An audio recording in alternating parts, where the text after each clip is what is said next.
ဝါကိုတိုးတက်ပြောင်းလဲခြင်းရင်ဒီအချက်10ချက်ကိုလိုက်နာကြည့်ပါဘဝကိုပြောင်းလဲခြင်းပဲမဲ့ဘေးကားစားရမယ်လည်းမသိဘူးလားဒီနေ့တော့ဘဝကိုတိုးတက်စေမယ့်အချက်10ချက်ကိုပြောပြပေးမယ်တေကိုဘဝရဲ့ဇီမန်းချက်ကိုရှင်းရှင်းလင်းလင်းတတ်မှတ်ပါနေအချိန်ကိုတန်ဖိုးရှိအောင်အသုံးချပါ3နေတိုင်းနည်းနည်းချင်းတိုးတက်အောင်ကြိုးစားပါ4မကုန်းတဲ့အလေးအထားအိတ်ကိုဖြည်းဖြည်းချင်းစွန့်လွတ်ပါ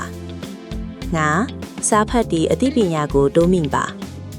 6ကိုလက်ကျမ်းမာရေးကိုဂရုစိုက်ပါခုံကိုအားပေးမဲ့လူတွေနဲ့ပတ်ဝန်းကျင်ကိုရွေးချယ်ပါ8အခက်ခဲတွေကိုသင်ခန်းစာအဖြစ်ယူတတ်ပါ9စိတ်ဓာတ်ကိုအမြဲတမ်းအပြုသဘောနဲ့ထိန်းထားပါ10မအောင်မြင်သေးရင်တောင်မလျော့ပဲဆက်ကြိုးစားပါဒီအချက်တွေကိုလိုက်နာနိုင်ရင်သင်ဘဝမှာကောင်းတဲ့ပြောင်းလဲမှုတွေဖြစ်လာမှာမလွဲပါဘူးကြည့်ရှုပေးခဲ့ကြတဲ့တရားချင်းစီတိုင်းကိုကျေးဇူးအထူးတင်ရှိပါတယ်ရှင်